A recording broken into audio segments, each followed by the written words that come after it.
checked out Polar's music myself, and where's the flavor? Where's the flavor in this? I don't taste anything. I might do a review on Polar's music, but that's for another day.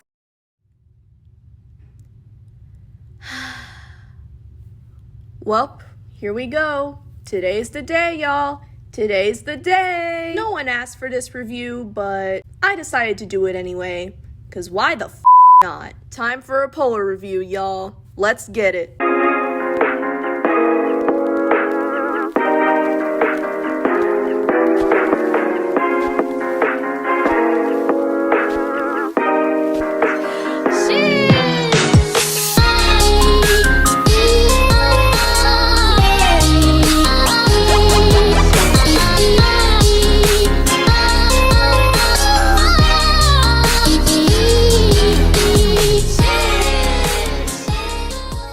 What is up, my humans, cows, and all sorts of pals, and welcome to the Creamsicle Theater. I'm Xanthe Meringue-Torte, an orange cream cow in her succubus era, and your star of the show. During my first review on this channel, and also my previous review, this is the second review I've ever done on this channel, I said that I might do a Polar review, and I decided to do it. Now, for those of you who don't know who Polar is a virtual singer and dancer created by The Soul Publishing, which is the same company that owns 5 Minute Crafts and 123 Go. The metaverse is basically an immersive world where you can use a VR headset to interact with it. In the metaverse, you can own properties, shop, and go to concerts. So it's basically like VR chat, but less good. Despite looking like a discount Miku from Wish, Polar was apparently inspired by the recent hologram concerts from ABBA. I love ABBA. Her career began when her debut single, Close to You, which is the song that I'll be reviewing today, was performed in a video game known as Avakin Life. She now has 2 million followers on TikTok and 1.55 million subscribers on YouTube, which I'm pretty sure are all bots because her videos are flooded with hate comments. Hey guys, Future Xanthe here. While editing this video, I found out that Polar has a Twitch channel. So she's basically like a VTuber now. Bruh! Now that y'all know who she is, let's get into the review, shall we?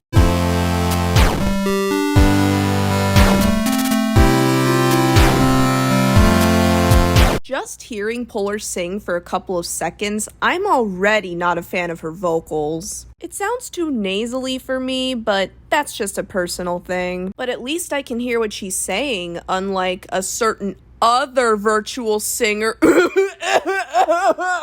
Just like Nunori's Dominoes, which was my first review on this channel, Close to You sounds like a basic pop song from the late 2010s. Except this is the type of pop song that plays on a commercial that airs every 5 minutes and would otherwise be forgotten about. I already heard this song before, but I completely forgot what it sounded like before listening to it again so I can give it a fair review. And that is, not a good sign. If there's a song that I like, just hearing it once will make me remember how it goes. Sometimes it gets to the point where it can get earwormed in my head for years. Although, to be fair, there are also songs that I don't like that get stuck in my head all the time, but at least they're memorable enough to get stuck in my head. Meanwhile, it took me minutes to forget how this song sounded, both vocally and instrumentally. I'd say more on the matter of the instrumentals, but I just sound like a broken record given the fact that it would be the same critique that I gave on my previous review. Now, on to the lyrics, since I don't have much else to say on the instrumentals and vocals.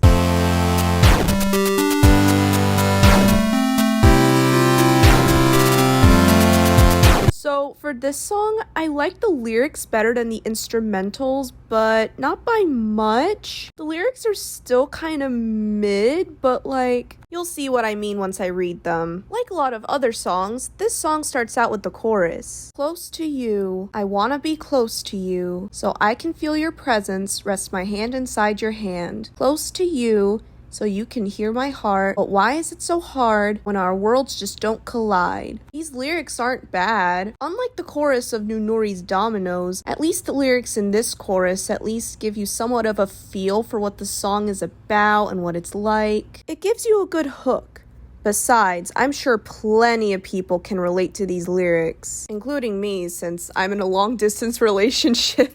Anyways, here's the first part of the first verse. Wish I could pretend I didn't need you. Thoughts are haunting me inside my head. I can't unplug them. How do I unplug them, boy? Now, here's where I have a few critiques. The haunting metaphor is very common in all sorts of different types of songs, but I think it can still be a good metaphor to use if it's used effectively. There's even a song by Laura Les called Haunted, which is a song that I really like. Plus, I love Laura Les and her work. However, this verse just went from the haunting metaphor to I can't unplug them. That made the metaphor fall flat on its face for me. Also, I know Polar is a virtual singer from the metaverse and all, but like lyrics that remind the listener that the virtual singer is indeed virtual, it just ruins the immersion for me. That's part of the reason why the unplug them lyric is kind of awkward for me.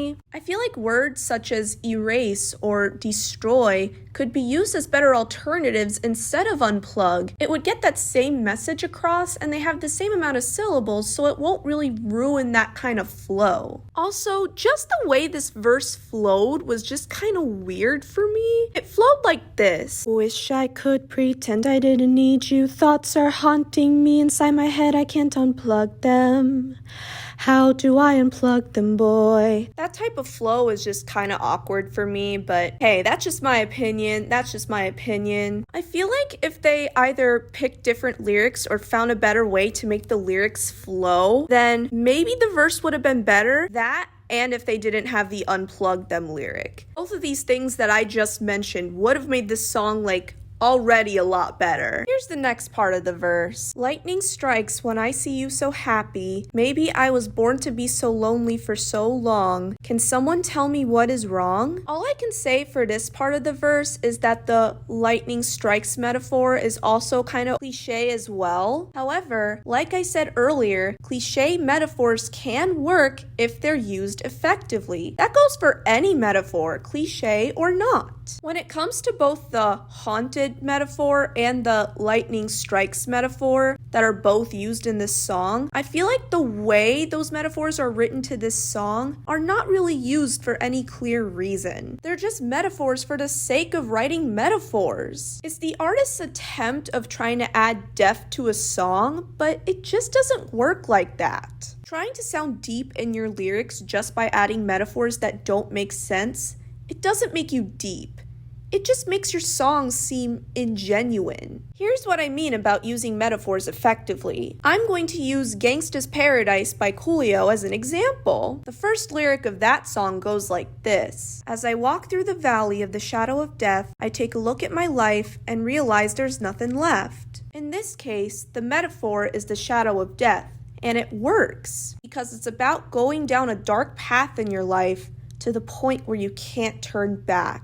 Also, I found out that this lyric is actually a direct reference to the 23rd Psalm in the Bible. And while I myself am not Christian, I do think that borrowing from that psalm and using it as an impactful lyric for that song is genius lyricism, and it really makes the RAP acronym live up to its name, or RAP stands for Rhythm and Poetry. I hope this clarification makes sense to you guys, because from now on, this is what I mean when I talk about effective versus non-effective metaphors. I swear, I sound like a English teacher. Anyways, back to the lyrics for Close to You. Here's the pre-chorus. Ha ha hollow baby. I feel so hollow baby. You're out of reach, but I just want more, want more. I know what the intent behind the hollow lyric is, but the word hollow just translates to empty to me. And whenever I'm hurt over the fact that I can't love someone the way I want to, I don't feel empty. In fact, I feel full of love. too much love, and that's what makes it hurt so much. Haha, who can relate? Anyways, after that, the chorus repeats, and then we have the bridge. I thought that emotions are taking a forever nap inside me, but I guess I was wrong, cause I want to scream and shout when I hopelessly observe how you and her are making out. In my opinion, the way the first part of the bridge flowed is just awkward to me. It was a little bit too jumbled up for my liking. You can tell if someone is singing, rapping, or talking fast in a song on purpose, or if the lyrics are just too jumbled up to the point where you're struggling to stay on beat. Also, emotions are taking a forever nap? I'm sorry, that lyric is just so awkward to me. It's just a weird lyric when the word coma could have been used instead, and the flow was just weird. The second part of the verse, I have to admit, I felt that hard. It hurts like a when your crush is dating someone else, and it hurts even more when you see them act all affectionate toward each other. I've experienced this firsthand. All around me are familiar faces, worn out places, worn out faces. But hey, I have a partner now, so for those of you who have ever felt rejected, keep your head up. I believe in you. Anyways, I digress. Here's the next part of the verse. 'Cause I'm not stealing wires. I deserve to love and to be loved. Love and to be loved. Just this whole bridge is the most awkward part of the song for me, but especially this part of the bridge. The flow, which was already awkward, just kind of drops at this point. I was watching a Jarvis Johnson video about Polar, which is why I decided to cave in and do this review. And I was scrolling through the comments, and then I found this one particular comment which could explain exactly what I was thinking better than I ever could. Girl could have easily rhymed "I'm not stealing wires" with "I've got real world desires," but no, we can't have that because this song was written in under 5 seconds. Now, imagine if whoever wrote this song, assuming it's not AI, went with this and then added another line. That would have made this bridge a lot better just with that. The rest of the song's lyrics is just the pre-chorus and chorus again, so I don't have anything else to add when it comes to the lyrics of this song. Now it is time for my final thoughts on the matter.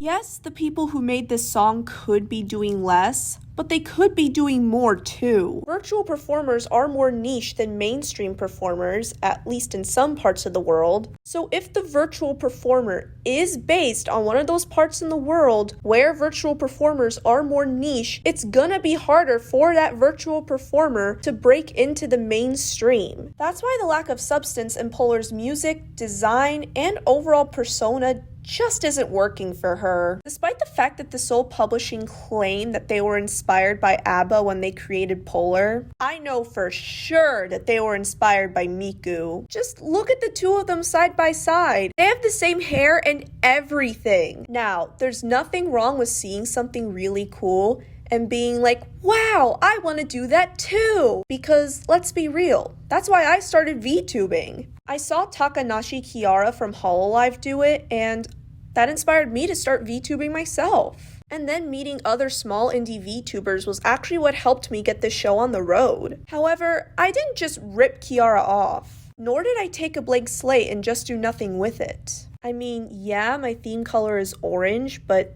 that's because my favorite color has been orange since I learned my colors in preschool. Anyways, my point is, I came up with my concept, and then I started streaming with a particular audience in mind. Polar doesn't have a target audience, and that's where she falls flat. If the virtual performer isn't public domain, like, say, Vocaloid, and is instead owned by an individual or a company, that individual or company needs to come up with a personality, a style, just a full-fledged persona that would make their virtual performer more memorable. That's why Polar is so lackluster compared to so many other virtual performers I've seen. Hell, New Nori even has that same problem. If you're part of a company that wants that sweet, sweet virtual performer dough, and you just so happen to be watching this video, I hope you keep my words in mind. You know, food for thought.